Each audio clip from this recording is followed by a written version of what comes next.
बात करेंगे देवभूमि उत्तराखंड की खबरों की। तो केदारनाथ विधानसभा सीट पर होने वाले उपचुनाव के लिए नामांकन प्रक्रिया शुरू हो चुकी है। बात करें बीजेपी की तो केदारनाथ सीट पर प्रत्याशी को लेकर पार्टी में कश्मकश का माहौल है। इस पर जानकारी देते हुए बीजेपी राज्यसभा सांसद नरेश बंसल ने कहा, पार्टी ने नामों का एक पैनल बनाकर केंद्र को भेजा है, जिस पर की विचार विमर्श के बाद एक मजबूत प्रत्याशी मैदान में उतारा जाएगा।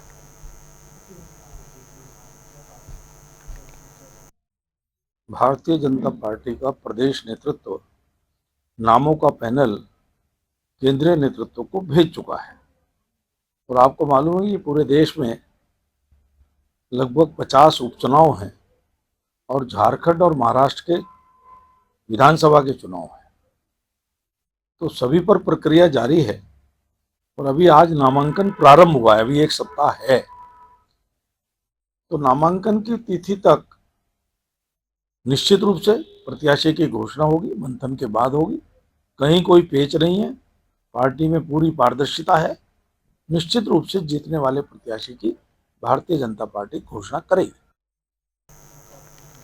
वहीं केदारनाथ सीट को लेकर प्रदेश कांग्रेस में भी मंथन जारी है। दरअसल कांग्रेस प्रदेश अध्यक्ष करण माहरा ने कहा कि पार्टी को 12 से 13 लोगों के आवेदन मिले हैं। इसके अलावा केदारनाथ में 3 अलग अलग सर्वे कराए गए हैं, जिनकी रिपोर्ट कांग्रेस हाईकमान को भेजी जा रही है। हमें उम्मीद यही है कि पार्टी केदारनाथ में जीत का परचम लहराएगी।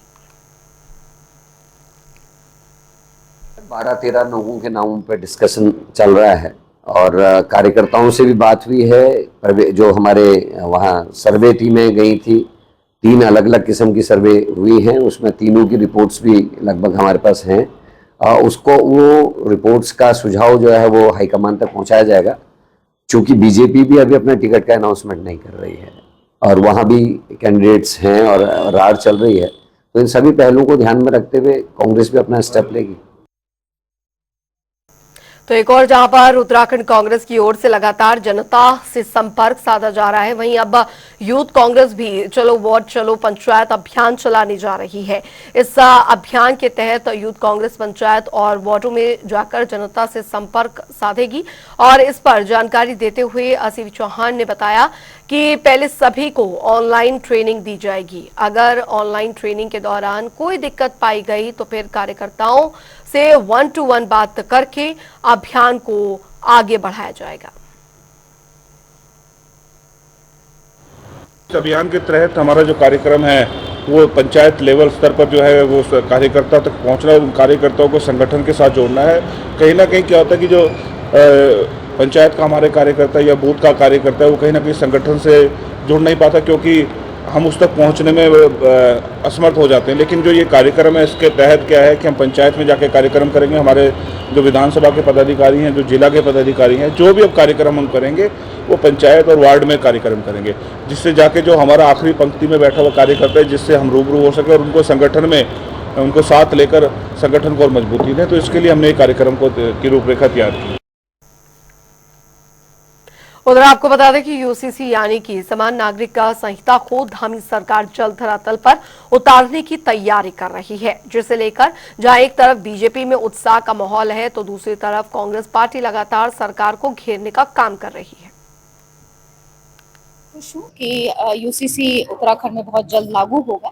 एक आवश्यक कानून है और खासकर महिलाओं को सशक्त करने के लिए एक बहुत ही सुंदर कानून हमारे युवा मुख्यमंत्री जी ने यहाँ से उसको लागू करने का काम किया है, तो मैं उनको भी बधाई देती हूँ और मुझे खुशी है कि हम लोग ये एक बहुत ही सशक्त कानून प्रदेश में ला पा रहे हैं। कि यूसीसी के परिप्रेक्ष्य में जब विधानसभा का सत्र आहूत किया गया, हमने उस समय भी उसमें जो खामियां थी उसको गिनाने का काम किया था, लेकिन सरकार बहुमत के आधार पर उसमें विधानसभा में उसको पारित कराया गया और आमादा है। इस यूसीसी का क्या फायदा है, हम सरकार से जानना चाहते हैं, पूछना चाहते हैं। जो यूसीसी उत्तराखंड में तो लागू होगी, लेकिन जैसे उत्तराखंड के बियॉन्ड हम बाहर जाएंगे अन्य राज्यों में तो वहां पर यूसीसी जो समाप्त हो जाएगी। ये विषय तो अगर आप देखें तो केंद्र का विषय था, देश के परिप्रेक्ष्य में इसमें निर्णय होना चाहिए था।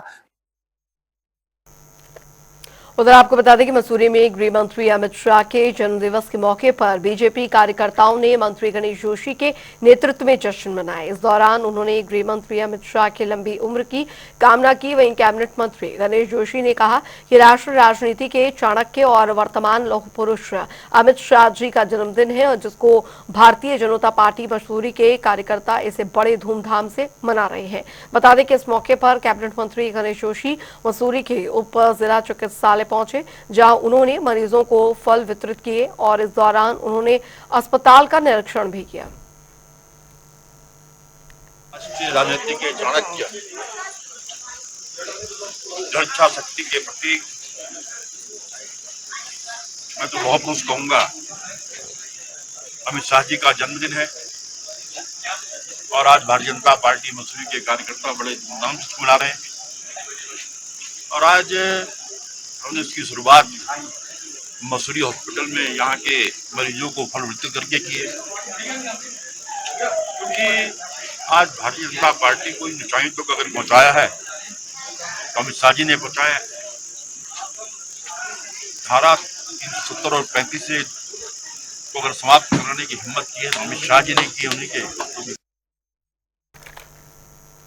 उधर देहरादून में कैबिनेट मंत्री प्रेमचंद अग्रवाल की अध्यक्षता में महिला एकल कल्याण मंत्रिमंडल की उप समिति की बैठक आयोजित की गई, जिस पर की जानकारी देते हुए कैबिनेट मंत्री प्रेमचंद अग्रवाल ने कहा कि हमारी सरकार महिला सशक्तिकरण को लेकर निरंतर प्रयासरत है और इसके तहत मुख्यमंत्री एकल महिला स्वरोजगार योजना लॉन्च की गई थी, जिसके तहत महिलाओं की आय बढ़ाने का प्रयास लगातार जारी है।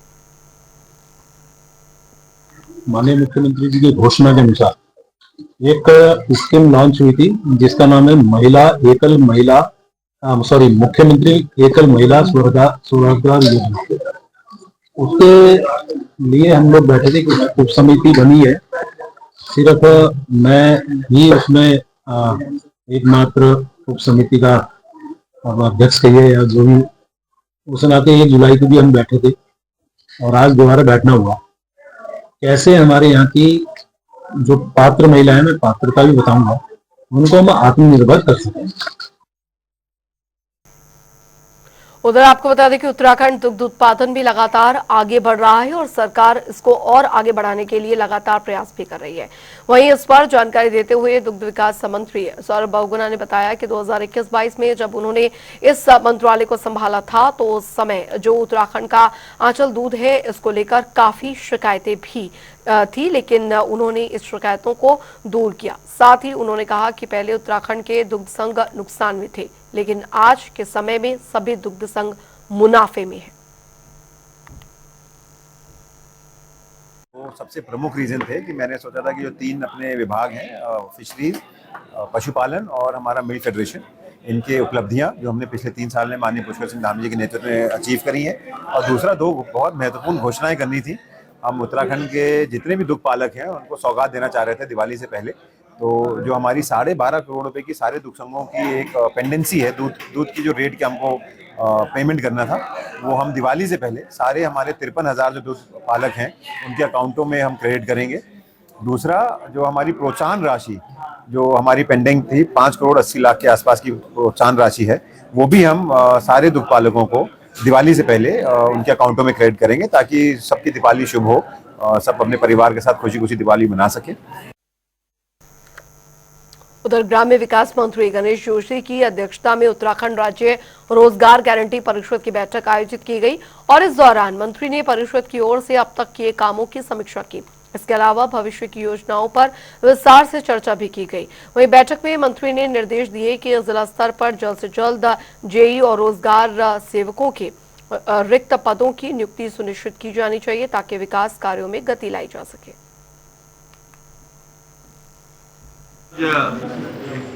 राज्य रोजगार गारंटी परिषद की बैठक यहाँ पर आयोजित की गई थी, जिसमें सभी विभागों के अधिकारीगण और सभी माननीय सदस्य यहाँ पर मौजूद थे। और समीक्षा में ये पाया गया कि केंद्र सरकार की जितनी भी योजनाएं हैं उसके क्रियान्वयन में केंद्र के औसत से हमारा प्रदेश आगे चल रहा है। इसके लिए मैं अपने अधिकारियों को शुभकामनाएं देता हूं, बधाई देता हूं। वहीं जो माननीय सदस्यों के सुझाव आए, हमने उनको समाहित करते हुए निर्देशन जारी कर दिए। जैसे सुझाव आया कि हमारे जो रोजगार सेवक हैं उनके 631 पद रिक्त हैं। हमने सभी जिलों को निश्चित कर दिया है कि उनको जिले के स्तर से उनकी भर्ती की जाए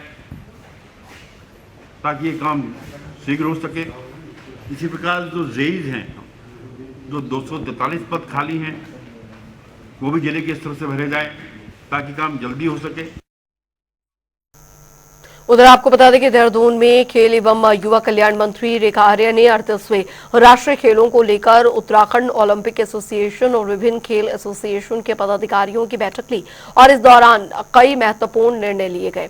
इसके तहत राष्ट्रीय खेलों के लिए खिलाड़ियों का चयन ट्रायल के जरिए किया जाएगा। बता दें आपको कि 26 अक्टूबर से पहला ट्रायल आयोजित होगा, जिसमें राज्य खेलों में अच्छा प्रदर्शन करने वाले खिलाड़ियों को शामिल किया जाएगा।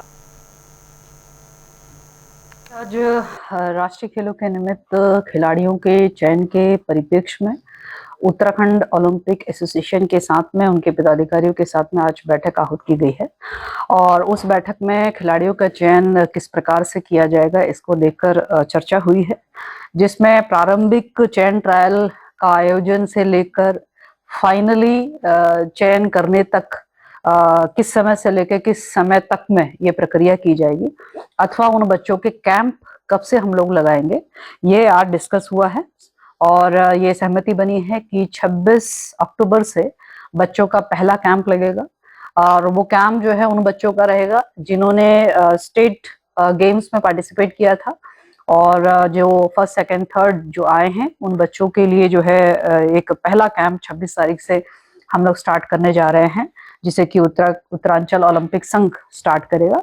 ठीक इसी प्रकार से हर कैंप लगभग 25 दिनों का रहेगा। वहीं उधर मसूरी में टिहरी झील में तैराकी का कीर्तिमान स्थापित करने वाले पिता पुत्रों के सम्मान में सम्मान समारोह का आयोजन किया गया। इस दौरान कैबिनेट मंत्री गणेश जोशी ने फोन पर तैराकी में कीर्तिमान बनाने वाले पिता पुत्रों को बधाई दी, साथ ही जमकर उनकी सराहना भी की। आज टिहरी प्रतापनगर के आदरणीय त्रिलोक सिंह रावत जी, दो उनके पुत्र भास्कर और पारस और ऋषभ, जिन्होंने 9 घंटे लगातार तैरकर 18 किलोमीटर लंबे टिहरी झील को पार किया बिना लाइफ जैकेट के, अपने आप में एक कीर्तिमान है। समिति के लोगों ने अनुरोध किया है। मुझे तो बड़ा आश्चर्य हुआ कि 2021 में ये शास्त्रीय कार्य इनके द्वारा किया गया था। क्या कारण रहे कि इनको जो उचित सम्मान मिलना था नहीं मिला। मैंने भी यहीं से खेल मंत्री जी से बात की है, उसके लिए जो जरूरी कागजात हैं मैंने संबंधित आदरणीय त्रिलोक सिंह जी से कहा कि आप मुझे उपलब्ध कराएं और हमारी पूरी कोशिश होगी कि इनको एक राज्य स्तर पर उचित सम्मान मिले, क्योंकि ऐसी प्रतिभाओं को आगे आना चाहिए और इन बच्चों का भविष्य उज्जवल हो, उनको ट्रेनिंग मिले, उसकी व्यवस्था भी हम सरकार से करने का प्रयास करेंगे। उधर रुड़की ड्रग इंस्पेक्टर अनिता भारती छापेमारी को लेकर बेहद सख्त नजर आ रही हैं। दरअसल ड्रग इंस्पेक्टर की ओर से मेडिकल स्टोर और दवाई कंपनियों पर लगातार छापेमारी की जा रही है, जिससे मेडिकल स्टोर और दवाई कंपनियों में हड़कंप मचा हुआ है। वहीं इसको लेकर ड्रग इंस्पेक्टर अनिता भारती ने बताया कि मेडिकल स्टोर पर प्रतिबंधित दवाइयां किसी भी सूरत में बर्दाश्त नहीं की जाएंगी। की मेरे द्वारा बैठक की गई है, क्योंकि लगातार फील्ड में जो है विजिट करने के बाद मुझे तो देखने को मिला है कि लोगों द्वारा जो है ड्रग एंड कॉस्मेटिक एक्ट के जो रूल्स होते हैं कि दवाइयों का स्टोरेज कैसे करना है, दवाई को कैसे डिस्ट्रीब्यूट करना है और कैसे लोगों को जो है उचित व्यवस्थाएं देनी है, उस चीज़ से थोड़ा सा वो अनजान थे। तो आज यहाँ पर सभी लोगों को जो है एक साथ बुलाकर और एक साथ मीटिंग करते हुए मैंने इन्हें समझाया कि दवाइयों की जो स्टोरेज होती है वो बहुत ज़रूरी होती है। हम जितने भी मरीज हैं उन तक दवाइयाँ अच्छी पहुंचनी चाहिए और जितनी नार्कोटिक दवाइयाँ हैं उनका जो डिस्ट्रीब्यूशन हो तरीके से हो, वो लाइफ सेविंग ड्रग्स होती है, उनका यूज जो है युवा जनरेशन को बिगाड़ने में ना किया जाए। और अगर कोई 18 ईयर्स से कम का बच्चा है तो उसे कभी भी प्रिस्क्रिप्शन ड्रग्स न दिया जाए, बड़े को ही ये दवाएँ दी जाए। जैसे कि आपने प्रिंस भाई पूछा है मेरे से कि मैडम के जो इंस्ट्रक्शन है या मैडम का दिशा निर्देश है उसको देखते हुए रुड़की केमिस्ट एसोसिएशन हमेशा सदैव हमेशा के लिए डिपार्टमेंट का सहयोगी रहता है, डिपार्टमेंट से सहयोग की अपेक्षा करता है, डिपार्टमेंट को हमेशा सहयोग करता है। हमारे मेंबरशिप के लिए जितने भी हमारे लाइसेंस होल्डर हैं, जितने भी हमारे केमिस्ट भाई के हैं, जितने हमारे केमिस्ट भाई हमारे एसोसिएशन मेंबर हैं, वो इसी तरह की कभी भी किसी चीज़ को लेके, चाहे वो नशाखोरी हो, चाहे वो चीज़ के दवा है, दवा का व्यवसाय करते हैं, एक छोटी सी गलती होती है उसके लिए भुगतान होता है। जैसे कि आपने प्रिंस भाई पूछा है मेरे से कि मैडम के जो इंस्ट्रक्शन है या मैडम का दिशा निर्देश है उसको देखते हुए रुड़की केमिस्ट एसोसिएशन हमेशा सदैव हमेशा के लिए डिपार्टमेंट का सहयोगी रहता है, डिपार्टमेंट से सहयोग के हमारे मेंबरशिप के लिए जितने भी हमारे लाइसेंस होल्डर हैं, जितने भी हमारे केमिस्ट भाई के हैं, जितने हमारे केमिस्ट भाई हमारे एसोसिएशन मेंबर हैं, वो इसी तरह की कभी भी किसी चीज़ को लेके, चाहे वो नशाखोरी हो, चाहे वो चीज़ के दवा है, दवा का व्यवसाय करते हैं, एक छोटी सी गलती होती है उसके लिए भुगतान होता है।